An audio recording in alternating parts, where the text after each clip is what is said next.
तो वेलकम राजीव, कैसे हैं आप? सर थैंक यू सर, मैं ठीक हूँ। आप सबसे कैसे हैं? मैं भी बहुत बढ़िया। सबसे पहले तो कांग्रेचुलेशंस आपको रैंक 387 के लिए यूपीएससी सीपीएफ एग्जामिनेशन में। और बहुत-बहुत बधाई आपको। कैसा फ़ील कर रहे हैं आप? थैंक लिस्ट में नाम आने के थैंक यू बाद how sir. Do you feel? Sir feeling तो सच में अच्छी थी मतलब मैंने एक्सपेक्ट नहीं किया था कि मेरी रैंक भी आएगी, तो अगर आई तो फिर थोड़ा ज़्यादा बेटर लगा। ठीक है, यस थोड़ा-सा सर। थोड़ा-सा जर्नी के बारे में बताइए अपनी। कैसे आपने कौन से स्कूल से पढ़ाई की, कौन सी कॉलेज से पढ़ाई की, फिर किस तरीके से आपने ये सोचा कि सीपीएफ की तरफ जाना चाहिए? Yes sir.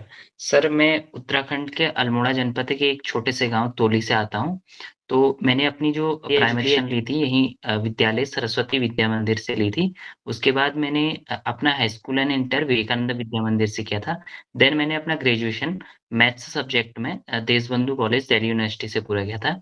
उसके बाद मैंने सिविल सर्विसेज़ एग्ज़ामिनेशन का प्रिपरेशन स्टार्ट कर दिया था। साथ ही उत्तराखंड के जिस जगह से मैं आता हूँ, वहाँ कई लोगों को मैंने डिफेंस की तैयारी करते देखा, तो उस ओर भी मेरा थोड़ा रुझान पहले से ही था। फिर मैंने इस एग्ज़ाम को भी देने का सोचा, मुझे दोस्तों के माध्यम से इस एग्ज़ाम के बारे में भी पता चला। तो फिर उसके बाद मैंने ये एग्ज़ाम भी साथ में दिया और अभी रिज़ल्ट आया। कौन-सा अटेम्प्ट था आपका ये वाला? सर ये सेकंड अटेम्प्ट था। फर्स्ट अटेम्प्ट में कैसा रहा आपका? सर फर्स्ट अटेम्प्ट में जो रिटन वाला पहला ऑब्जेक्टिव पेपर होता है, वो 3 मार्क्स से मिस हो गया था। ठीक है, तो आपने कैसे सेकंड अटेम्प्ट में कोशिश की कि आपका सिलेक्शन हो ही जाए? किस तरीके से आपने इम्प्रूवमेंट्स करने की कोशिश की? कैसे अपनी कमियों को पूरा किया? यस सर, अगर मैं फर्स्ट एग्ज़ाम की बात करूँ, ऑब्जेक्टिव टाइप के एग्ज़ाम की बात करूँ, तो फर्स्ट अटेम्प्ट में मुझे लगा कि मैंने इनफ प्रैक्टिस नहीं की थी, मुझे मॉक्स वगैरह कुछ नहीं लगाया था। बस एग्ज़ाम देना है करके दे दिया, इतना बेहतर तरीके से मेरी प्रिपरेशन नहीं हो पाई थी।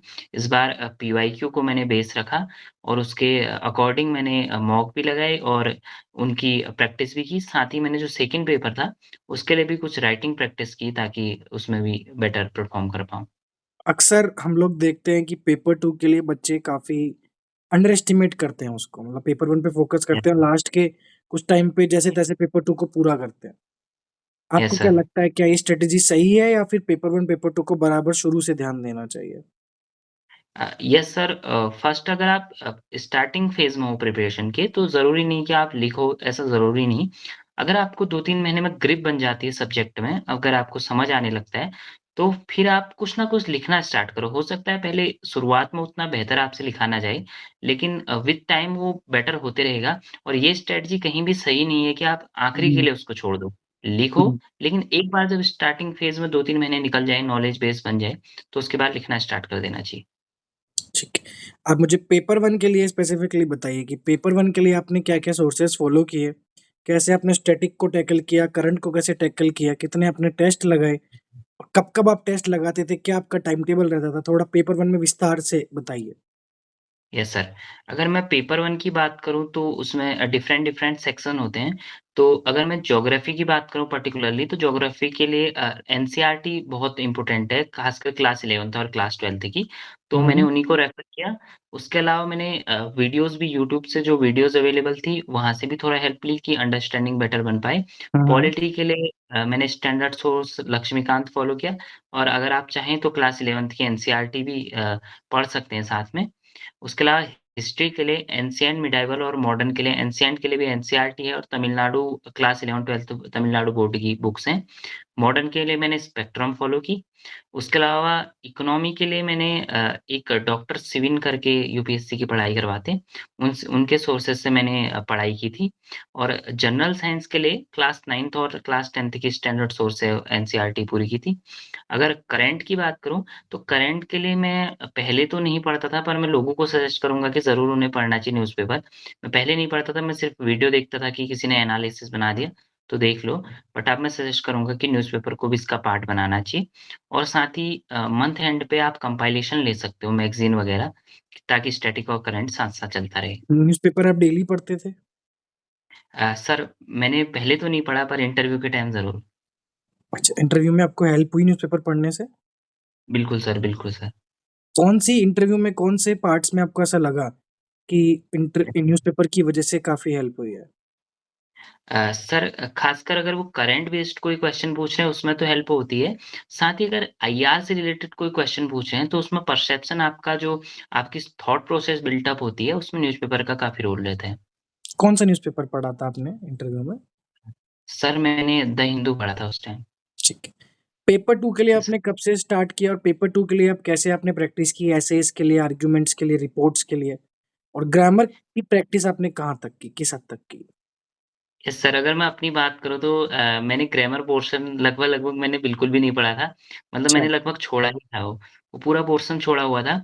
उसके अलावा पेपर 2 के लिए मैंने बहुत अच्छे से तो तैयारी नहीं की थी, पर मैं सिविल सर्विसेज़ के साथ में तैयारी कर रहा था।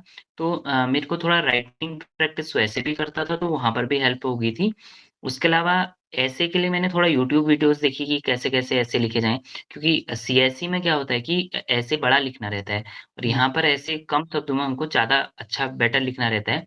तो ऐसे के लिए मैंने वही यूट्यूब वीडियोज़ की मदद ली। साथ ही जो करंट से कुछ ऐसा फैक्चुअल इन्फॉर्मेशन वहाँ पर डालनी है या कहीं पर कुछ कोट डालना है, कोट याद करना है, तो उसके लिए नोट्स बनाए शॉर्ट में कि उस टाइम वो काम आ पाएँ। और पेपर 2 के लिए कितने टेस्ट आपने सॉल्व किए? सर अगर मैं अपनी बात करूँ तो मैंने तो एक भी टेस्ट सॉल्व ही नहीं किया था। आपने पर मैं पूरा ऐसा सजेस्ट नहीं करूँगा ऐसे पेपर को। अच्छा, पूरा पेपर आपने अटेम्प्ट किया था फिर पेपर 2 को? यस सर, पेपर 2 अटेम्प्ट पूरा किया था। ग्रामर सेक्शन में मतलब सही किया था या नहीं ये नहीं पता पर अटेम्प्ट किया था। ठीक है, आप ऐसे कैसे चूज़ किया आपने कि ये वाले ऐसे मुझे लिखना है, ऐसे कैसे चूज़ किया आपने? क्या कन फैक्टर्स आपने देखे? सर पहले मैंने ऐसे जो आते हैं उनमें मैंने पढ़ा कि जिस पे मेरे को लगता है कि मेरा नॉलेज बेस अच्छा है और जिस पे मैं वाइडन कर सकता हूँ मतलब डिफरेंट डायमेंशन में उसको लिख सकता हूँ, तो वो वाले मैंने एसेस को सिलेक्ट किया। ठीक। अभी अपन देख रहे हैं कि काफ़ी टाइम से सीएसई के जो स्टूडेंट्स हैं, वो सीपीएफ की तरफ अपना रुख कर रहे हैं और वो सीपीएफ को एक बैकअप ऑप्शन की तरफ मान रहे हैं। क्या यस सर। मैसेज आप देना चाहेंगे ऐसे एस्पिरेंट्स के लिए जो सीएसई की तैयारी कर रहे हैं? 1 अटेम्प्ट, 2 अटेम्प्ट हुआ लेकिन अभी वो सक्सीड नहीं हो पा रहे हैं। तो यस सीपीएफ सर। में आने से पहले उनको क्या मिनिमम एक्सपेक्टेशन रखनी चाहिए? यहाँ पे सीएसई से किस तरीके से अलग पढ़ाई करनी पड़ती है?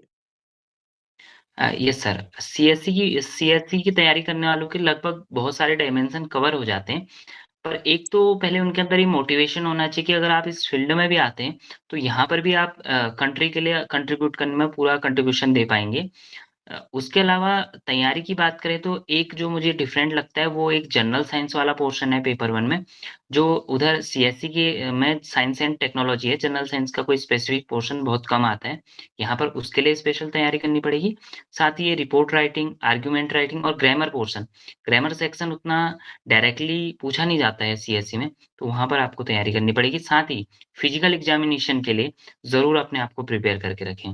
ये थोड़ा-सा एक मुश्किल फैक्टर हो जाता है। मैं भी काफ़ी सारे स्टूडेंट्स के लिए बात करता था, तो फिज़िकल जो एग्ज़ामिनेशन था उसके लिए वो तैयार नहीं रहते हैं, क्योंकि यस, काफ़ी टाइम से पढ़ रहे हैं, पीजी में रह रहे हैं, खाना-पीना जैसा भी चल रहा है।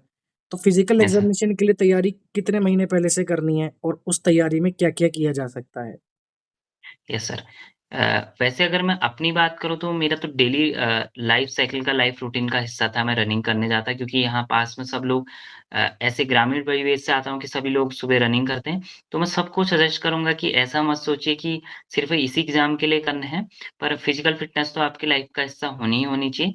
लेकिन अगर पर्टिकुलरली इसके लिए करना है तो स्टिल फिर भी अगर आप करना चाह रहे हो तो 2-3 महीने तो मिनिमम आपको देने ही चाहिए। उसके अलावा भी आप अपने डेली लाइफ़स्टाइल में इसको ज़रूर रखिए, आप चाहे सीएसई की भी तैयारी कर रहे हैं। उसके अलावा इसमें जो एक दूसरी चीज़ आती है जैसे जंप करने के लिए होता है, तो उसके लिए थोड़ा-सा आपको करना पड़ता है क्योंकि रनिंग तो लगभग सभी लोग कर लेते हैं, जंप करने में थोड़ा दिक्कत आती है, तो वहाँ पर करीब 1-2 महीने आपको प्रैक्टिस की ज़रूरत पड़ेगी। इंटरव्यू के लिए आपने कितने मॉक इंटरव्यू दिए और कहाँ-कहाँ दिए और मॉक इंटरव्यू किस हद तक आपको हेल्प किए थे? Yes sir. मैंने लगभग 5 से 6 मॉक इंटरव्यू दिए थे और अगर मैं याद कर पा रहा हूँ जहाँ तक मैंने एक राकेश सर करके हैं डिप्टी कमांडेंट, वो फ्री में मॉक इंटरव्यू लेते हैं, वहाँ लिया था। उसके अलावा मैंने व्यास आईएएस में, संकल्प में, स्टडी फंडा में, केजीएस में और दृष्टि में इन जगहों मॉक इंटरव्यू दिए थे।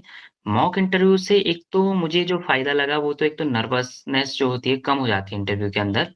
साथ ही जो वो फैक्टर बताते हैं अगर आपका ड्रेसिंग सेंस है या आपके बैठने का तरीका है, कम्युनिकेशन स्किल है, कहीं पर आप मिस्टेक कर रहे हैं, कहीं क्वेश्चन को ध्यान से नहीं सुन रहे हैं, तो बहुत जगह मुझे ऐसा लगा कि मॉक इंटरव्यू देने की वज़ह से मेरा जो फाइनल इंटरव्यू है वो बेटर हो पाया।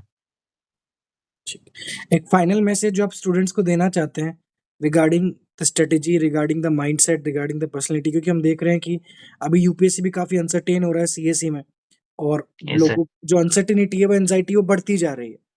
यस तो सर। आप क्या मैसेज देना चाहेंगे स्टूडेंट्स को कि किस तरीके से वो अपनी जर्नी बरकरार रख सकते हैं, किस तरीके से मोटिवेशन बना के अपने सपनों को पूरा कर सकते हैं? सर, इसके लिए मुझे एक निदा फ़ाज़ली थे उनकी पंक्तियाँ याद आती हैं कि दिल नाउम्मीद तो नहीं नाकाम ही तो है, लंबी है गम की शाम मगर शाम ही तो है। ऐसे ही अगर आपका फ़ेज़ बुरा चल रहा है तो ज़रूरी नहीं कि वो फ़ेज़ कभी ख़त्म नहीं होगा, वो फ़ेज़ ज़रूर ख़त्म होगा, आप अपनी प्रैक्टिस जारी रखें। इवन अगर आप इस साइकिल से निकल भी गए हैं, तो यहाँ जो आपने डिसिप्लिन सीखा है, यहाँ जो कंसिस्टेंसी आपने सीखी है, वो लाइफ़ के अदर जगहों में भी बहुत हद तक काम आएगी। बिल्कुल, बिल्कुल। इस आपकी सफलता का सबसे बड़ा श्रेय आप किसको देना चाहेंगे? अपने मतलब परिवार में या दोस्तों में कौन है जो आपको लगता है जिसने सबसे ज़्यादा आपको सपोर्ट किया? सर मैं बोलूँ पेरेंट्स तो सबके रहते ही हैं, साथ ही मेरी बड़ी बहन है तो उन्होंने बहुत सपोर्ट किया मुझे कि आप कुछ भी करो, आप फेलियर भी हो रहा है तो आप ट्राई करते रहो। इवन मैंने उत्तराखंड में डीएलएड के लिए एग्ज़ाम होता है टीचिंग के लिए, एमटीएस का एग्ज़ाम होता है तो वहाँ भी मैं फेल हुआ हूँ। तो मुझे लगता है कि अगर उन जगहों पर फेल होके मैं यहाँ पास हो सकता हूँ तो कोई और भी पास हो सकता है। बहुत बढ़िया राज जी।